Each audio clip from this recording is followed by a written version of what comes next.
I'm taking your bonus to pay off my mother-in-law's gambling debts, my daughter Brenda announced at Sunday dinner. I paused my fork, hovering halfway to my mouth. The dining room was quiet, save for the hum of the air conditioner and the clinking of ice in David's glass. David, my son-in-law, kept his eyes fixed firmly on his plate of roast beef. Beside him sat his mother, Shirley. She didn't look embarrassed. In fact, she looked remarkably comfortable sipping her wine as if Brenda had just suggested passing the salt. $24,000 should cover it. Brenda continued cutting her meat with sharp, aggressive strokes. It's due next week. We'll just route it directly from the household account. I looked at my daughter. I am 65 years old. My name is Rachel Whitmore. 3 years ago, after my husband passed away, Brenda begged me to move into the renovated suite above their garage. She claimed they wanted me close. In reality, they wanted my reliable income. I work as a senior regional manager for a logistics company. To keep things simple, I had been depositing my paycheck into a joint account we used for household expenses. That account paid their mortgage. Your mother-in-law's gambling debts, I repeated, keeping my voice entirely flat. It's a family emergency, Mom. Brenda sighed, rolling her eyes as if I were a teenager failing to grasp basic math. Shirley got in a little over her head with some online casinos. It happens. We need that bonus to clear the balance before the interest ruins her credit. And you decided this without asking me. We are family, Shirley chimed in, offering a condescending smile. Family helps family, Rachel. I'm sure you don't need a bonus anyway. You don't have any real expenses living here with the kids. I looked at the three of them. Brenda entitled and impatient. David weak and silent. Shirley arrogant and greedy. They had already spent my money in their minds. They expected me to cry, argue, or throw a tantrum. I set my fork down. I wiped my mouth with my napkin. Okay. I nodded calmly. Whatever you need. Brenda exhaled loudly, a triumphant smirk appearing on her face. Great. See? I told you she'd understand. I finished my meal in silence, already formulating my next move. I excused myself right after dessert and walked across the backyard to my suite.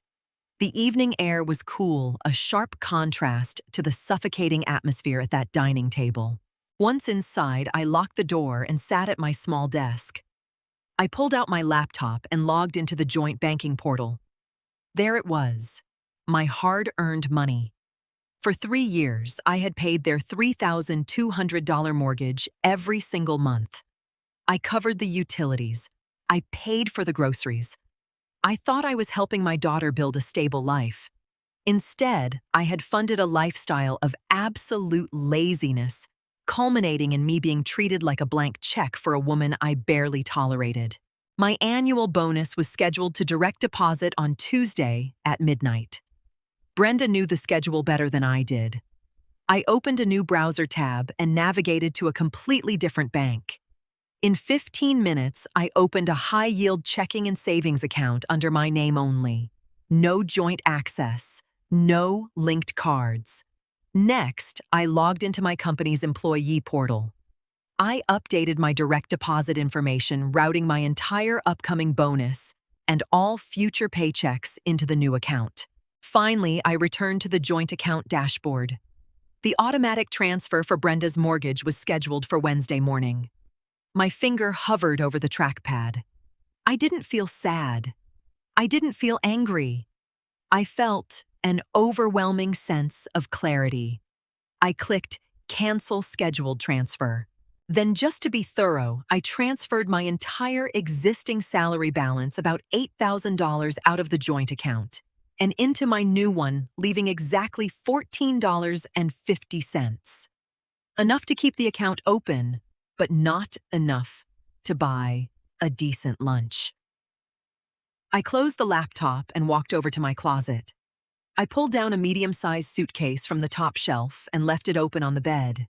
They wanted to play games with my financial security. They were about to learn exactly who held the power in this arrangement. I turned off the lights and went to sleep feeling lighter than I had in years. Monday morning arrived with a nauseating display of fake affection. When I walked into the main house to grab a cup of coffee before work, Brenda was already in the kitchen. She had bought my favorite pastries from the bakery down the street. "Morning, Mom," she chirped, sliding a plate toward me. "I got you a bear claw. I know you love them." "Thank you," I replied, taking my travel mug from the cabinet. David walked in, dressed for his mid-level marketing job. He gave me an awkward nod. "Have a good day at work, Rachel." Neither of them mentioned the $24,000 they planned to steal from me. They thought the matter was settled. I was the obedient, grieving widow who just wanted to keep the peace. I poured my coffee, took the pastry, and walked out to my car. At the office, I spent my lunch break making a few important phone calls. I called a property management company I had bookmarked weeks ago. I hadn't been completely blind to Brenda's growing entitlement. Over the last 6 months, I had noticed missing cash from my wallet and strange Amazon charges on the joint account. I had already toured a beautiful, quiet, 2-bedroom apartment across town. "Hi, this is Rachel Whitmore." I spoke clearly into the phone. "I'd like to sign the lease for the unit on Elm Street." "Yes, I can wire the deposit and first month's rent today." By 2 p.m., the apartment was mine. I arranged for a moving company to meet me on Thursday. Tuesday evening, I returned to the house. Shirley was lounging on the living room sofa, watching television. "Oh," Rachel Shirley called out without looking away from the screen. "I saw some nice outdoor furniture online. Since the debt is being cleared tomorrow, I think we should upgrade the patio. You should definitely look into that." I smiled, faintly, walking right past her. Midnight struck. My phone buzzed silently on my nightstand. An email notification lit up the dark room. "Your direct deposit of $24,850 has been successfully posted to your new account." I closed my eyes and smiled. Tomorrow was going to be an interesting day. Wednesday morning, I left for work early. I didn't want to be around when the automated system started processing the day's transactions. I sat at my desk, sipping a hot tea, organizing my spreadsheets, and waiting. At 9:15 a.m., my phone vibrated. A text from Brenda. "Mom, did your bonus clear yet?" The mortgage didn't pull. I ignored it. At 9:30 a.m., she called. I let it go to voicemail. By 10 a.m., the notifications were coming in like a rapid-fire drill. Missed call from Brenda. Missed call from David. Another text. "Mom, call me now. Shirley's payment is due at noon and the joint account has $14 in it. Where is your money?" I silenced my phone and went into a 2-hour staff meeting. I contributed to the discussion, took meticulous notes, and enjoyed a catered sandwich. When I returned to my office at 12:30 p.m., my screen showed 30 missed calls. I sat back in my leather chair, unlocked the phone, and tapped Brenda's name. She answered on the first ring. "Where the hell is the money?" she screamed. Her voice was so loud I had to pull the receiver away from my ear. The mortgage bounced. "Shirley's broker is threatening to add a late penalty. Did you mess up the transfer?" "I didn't mess anything up," I answered smoothly. "Then why is the account empty?" "Mom, transfer the money right now." "I can't do that, Brenda." "Why not?" I leaned forward, looking out my office window at the bustling city below. "Sorry, I'm broke." Remember dead silence on the other end. "What are you talking about?" Brenda finally whispered, the panic starting to bleed through her anger. "You told me on Sunday that I didn't have any real expenses. You said I didn't need my money, so I must be broke." "It's a shame about your mortgage, though." "You moved it," she gasped. "You hid your salary from us." "I secured my finances," I corrected. "I will be home at 5. We can talk then." I hung up and immediately turned my phone on airplane mode. Let them sweat. I pulled into the driveway at exactly 5:15 p.m. Brenda and David were standing on the front porch like a pair of angry bouncers. Shirley was hovering behind them, looking pale and furious. Before I even reached the bottom step, Brenda marched forward. "Put it back," she demanded, pointing a shaking finger at my face. "You march inside, log into your little secret account, and put our money back." "It is my money," I replied, stepping around her to unlock the front door. I walked into the kitchen and set my purse on the counter. They followed me like a pack of rabid dogs. We had an agreement. David raised his voice, attempting to look intimidating. It didn't work. He just looked red and sweaty. "You live under our roof, Rachel. You contribute to this household. I have paid your mortgage entirely for 36 months. I stated, pulling a printed ledger from my purse and dropping it on the granite island. "I have paid your electric bill, your water bill, and your groceries. You have both been working full-time. Where is your money, David?" He flinched, glancing away. "Family helps?" "Family?" Shirley shrieked from the hallway. "You are a selfish, bitter old woman. My credit is going to be ruined because of you." I turned my gaze to Shirley. "You are not my family. You are the woman who birthed the man who married my daughter. Your gambling addiction is your problem. I am not funding your slots." Brenda slammed her hand on the counter. "If you don't transfer that money right now, you can pack your bags. I mean it, Mom.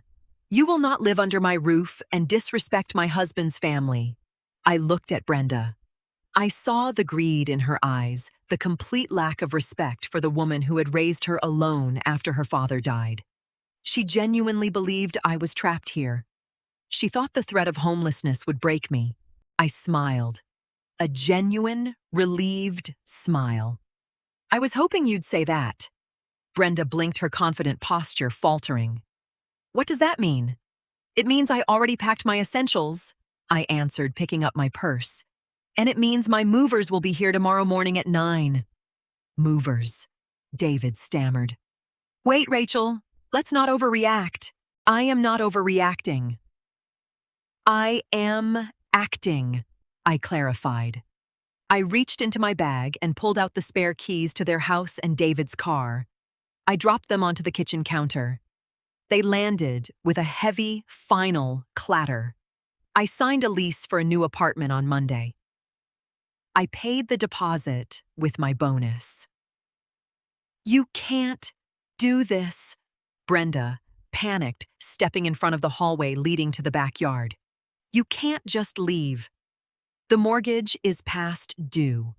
If you leave, how are we supposed to pay it?" "With your jobs," I suggested flatly. "We have car payments, we have credit card debt," she yelled. "Then you should sell David's new golf clubs," I countered, nodding toward the expensive bag sitting in the corner of the dining room. "Or perhaps you can stop buying luxury patio furniture for Shirley. My financial obligation to this house ended the moment you decided my income was your personal piggy bank." I walked past her, heading toward the back door. My phone buzzed in my pocket. I had taken it off airplane mode. It was a text from my son, Thomas. He lived 3 states away, a quiet man who minded his own business, but always treated me with respect. "Thomas, hey Mom, checking in. Did you drop the bomb on them yet?" I quickly typed back, "Just did. Moving tomorrow. Thomas, proud of you. Need me to fly down me? I have it handled. Love you." I slipped the phone back into my pocket. Brenda was staring at me, tears of actual panic welling in her eyes. "Mom, please, just pay it this month. Just this once, and we'll figure it out." "No," I said simply. I walked out the door and crossed the yard to my suite. I locked the deadbolt and began taking my clothes off the hangers. Thursday morning arrived bright and clear. At exactly 9 a.m., a moving truck backed into the driveway. 2 large men hopped out ready to work. I stood on the driveway holding my clipboard, directing them to the suite. Brenda rushed out of the main house in her bathrobe, holding her phone. She looked like she hadn't slept at all. Mom, the bank just called David. They are charging a $150 overdraft fee because the automatic payment tried to pull again and failed. You need to call them and cancel the auto draft. I instructed, not looking at her as I pointed the movers toward my heavy oak dresser. You fix this, she demanded. I turned to face her. I do not have access to that account anymore. It is your house, Brenda. Your mortgage. Your problem. David scrambled out the front door, still wrestling with his necktie. Rachel, please. The debt collectors for Shirley's account have started calling my phone. They want the money today. Can you just loan us $10,000? We'll pay you back. No. Why are you doing this? Brenda cried out. Because you forgot your place, I replied, keeping my tone perfectly conversational. You assumed that because I am a widow, I am weak.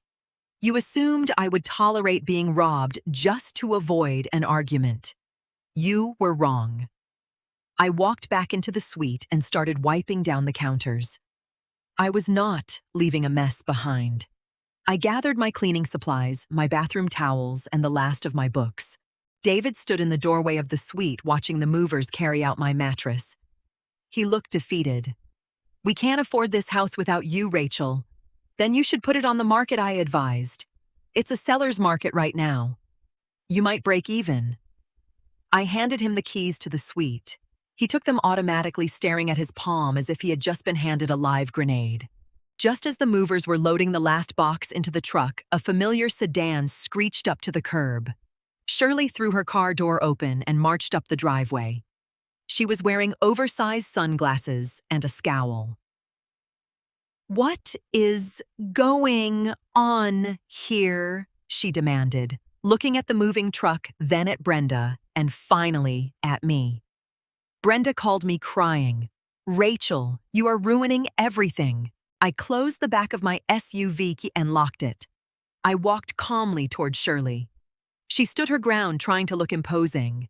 We were the same age, but in that moment she looked like a spoiled child throwing a tantrum. You listen to me, Shirley hissed, pointing a manicured finger at my chest. You are going to transfer that money. David is my son, and you owe his family respect. I reached into my purse. Actually, Shirley, since we are handling financial matters, there is one last thing.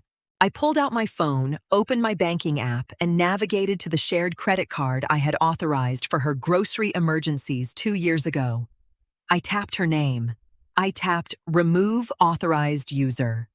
What did you just do? She snapped. I canceled your access to my credit line, I explained. I also changed the password to the Netflix, Hulu, and Amazon Prime accounts. You will need to set up your own. Shirley's mouth dropped open. She looked at Brenda for support, but Brenda was busy crying into her hands. You are a monster, Shirley spat. I am an accountant of my own life, I corrected her, and the math between us no longer adds up. I turned to Brenda.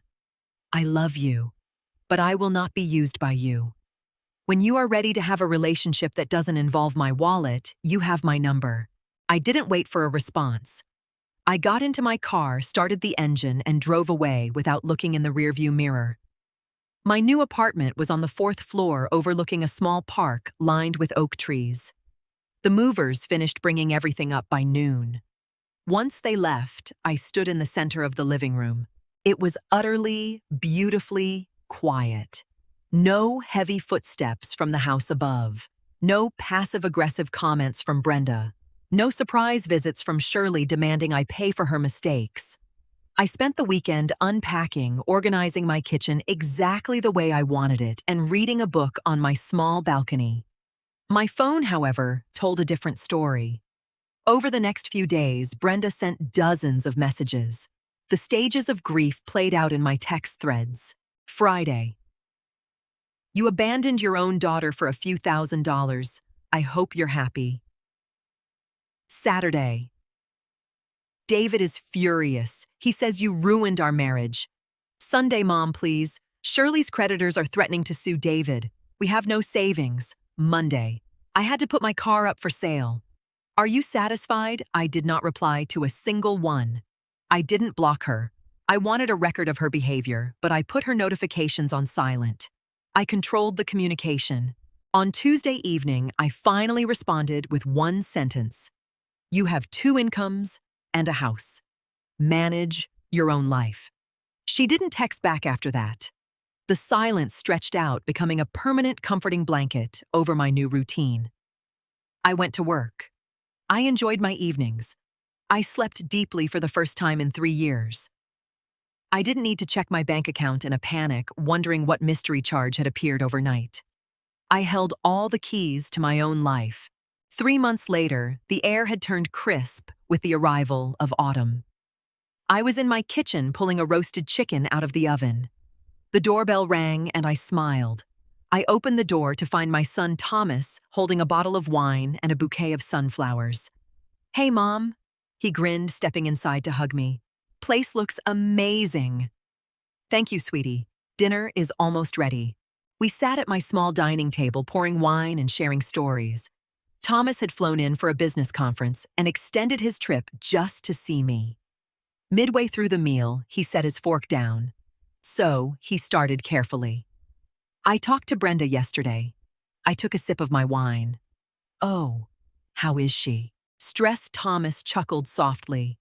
They had to downsize, sold the house, moved into a rental. David had to take a second job on weekends to pay off Shirley's gambling debt because his name was on one of her accounts.